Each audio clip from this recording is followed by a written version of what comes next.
ઈસુ ખ્રિસ્તના નામમાં પ્રેમી સલામ. વિશ્વવાણી પરિવાર દ્વારા માગને માટે અજવાળું કાર્યક્રમમાં આપનું સ્વાગત છે.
આપણે પવિત્ર શાસ્ત્ર બાઇબલમાંથી વચન વાંચીએ તથા એ વચનને સમજીએ. યોહાનની લખેલી સુવાર્તા 15મો અધ્યાય અને 13 થી 17 કલમ સુધી. પોતાના મિત્રોને સારું જીવ આપવું તે કરતા મોટો પ્રેમ કોઈનો નથી. જે આજ્ઞાઓ હું તમને આપું છું તે જો તમે પાળો તો તમે મારા મિત્રો છો. હવેથી હું તમને દાસ કહેતો નથી, કેમ કે પોતાનો શેઠ જે કરે છે તે દાસ જાણતો નથી, પણ મેં તમને મિત્ર કહ્યા છે, કેમ કે જે વાતો મેં મારા બાપ પાસેથી સાંભળી હતી તે બધી મેં તમને જણાવી છે. તમે મને પસંદ કર્યો નથી, પણ મેં તમને પસંદ કર્યા છે ને તમને નિમ્યા છે કે તમે જઈને ફળ આપો અને તમારા ફળ કાયમ રહે, જેથી તમે મારે નામે જે કંઈ બાપની પાસે માંગો તે તમને તે આપે. તમે એકબીજા પર પ્રેમ રાખો, માટે હું તમને એ આજ્ઞાઓ આપું છું. આ વચનો દ્વારા પ્રભુ આપણ સર્વને આશીર્વાદિત કરો. આમેન. ખ્રિસ્તમાં વાલા ભાઈઓ અને બહેનો, આપણા તારણહાર પ્રભુ ઈસુ ખ્રિસ્તમાં પ્રેમી સલામ. આજના ઉત્તમ શાસ્ત્ર પાઠ પ્રભુ ઈસુ ખ્રિસ્તનો નિસ્વાર્થ પ્રેમ, જેના સંબંધી દેવનું વચન વાંચવામાં આવ્યું છે, તો એ પર આપણે મનન કરીએ. આજે સંસારમાં બે પ્રકારનો પ્રેમ મનુષ્યના જીવનમાં આપણે જોઈ રહ્યા છે. ઘણા વ્યક્તિઓના જીવનમાં સ્વાર્થી પ્રેમ હોય છે. પોતાના ફાયદાના માટે, પોતાની ખુશીના માટે જ ઘણા બધા લોકો પોતાનો પ્રેમ દેખાડતા હોય છે. પરંતુ ઘણા બધા વ્યક્તિઓ નિસ્વાર્થપણે એકબીજાને પ્રેમ કરે છે, એકબીજાના માટે પ્રાર્થના કરે છે અને બીજાના ભલાઈના માટે તેઓ કામ કરતા હોય છે. ભલા ભાઈઓ અને બહેનો, પ્રભુ ઈસુ ખ્રિસ્તે આખી માનવ જાત પર જે પ્રેમ પ્રગટ કર્યો એમાં કોઈ પણ પ્રકારનો સ્વાર્થ નહોતો. વચન આપણને બતાવે છે કે દેવે જગત પર એવો મહાન પ્રેમ કર્યો કે તેણે પોતાનો એકનો એક જનિત દીકરો આ પાપી માનવ જાતના માટે આપ્યો. અને પ્રભુ ઈસુ ખ્રિસ્તના બલિદાન દ્વારા આપણને અનંત જીવન પ્રાપ્ત થાય છે. મનુષ્ય ઉદ્ધાર પામે છે.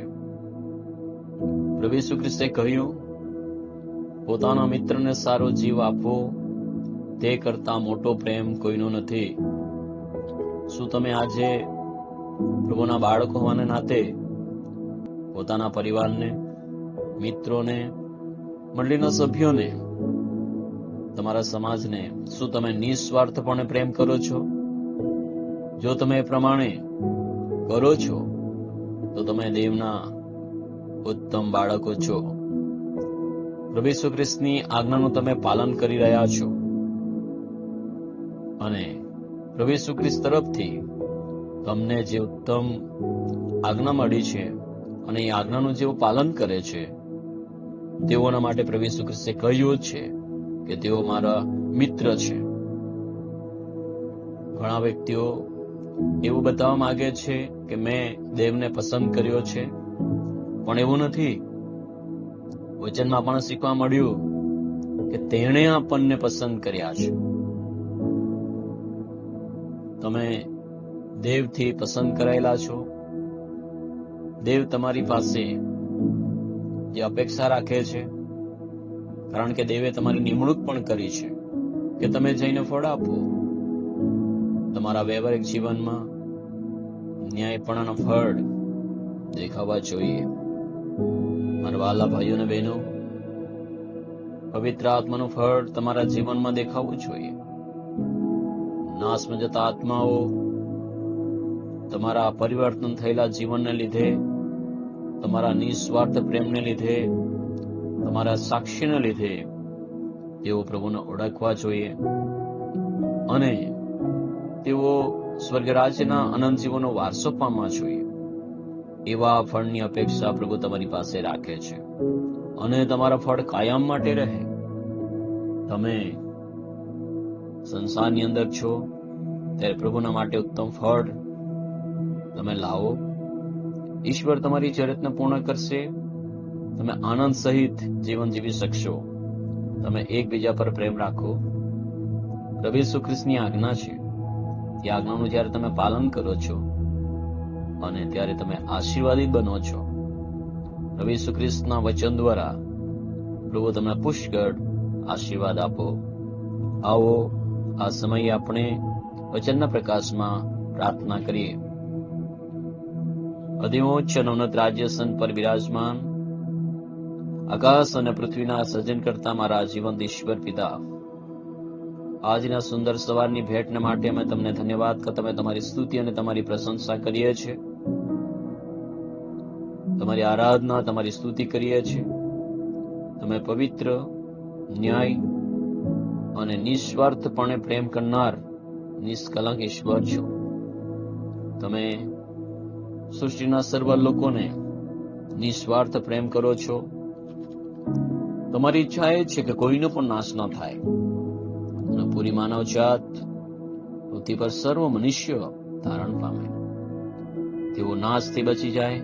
પ્રભુ, તમારી ઈચ્છા છે. હે સ્વર્ગીય સનાતન પવિત્ર ઈશ્વર પિતા, તમારા વચન દ્વારા અમે આજે શીખ્યા છે કે તમે એકબીજા પર પ્રેમ રાખો.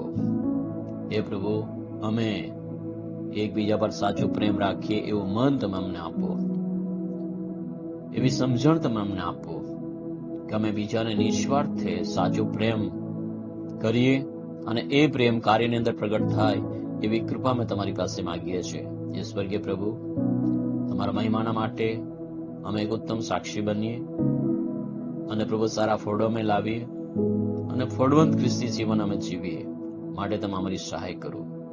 એ પવિત્ર પ્રભુ, મારી સાથે આ સવારે જેટલા પણ ભાઈઓ અને બહેનો પ્રાર્થનામાં સહભાગી બન્યા છે તેઓના દરેકને માટે હું તમારો આભાર માનતા તમારી સ્તુતિ કરું છું.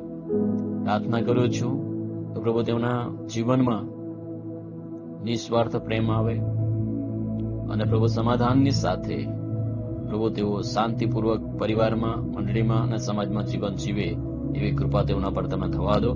દરેકને સારી તંદુરસ્તી આપો, સારી માન, સારો મહિમા અને સારો આદર પ્રભુ ઈસુ ખ્રિસ્તને આપતા મારી પ્રાર્થના પ્રભુ ઈસુ ખ્રિસ્તના નામે સાંભળોને સ્વીકાર કરો. આમેન.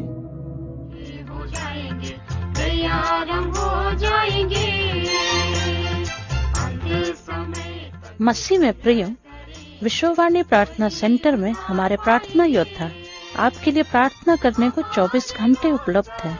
आप किसी भी समय हमारे टोल फ्री नंबर पर प्रार्थना के लिए संपर्क कर सकते हैं. हमारा टोल फ्री नंबर है 1-800-270-0333.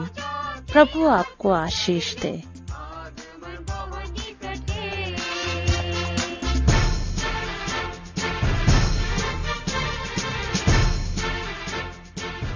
अब विश्ववाणी टीवी कार्यक्रम गांव दर्शन का प्रसारण प्रति शनिवार रात्रि 8:30 बजे से 9 बजे तक शुभ संदेश चैनल पर प्रसारित किया जाता है।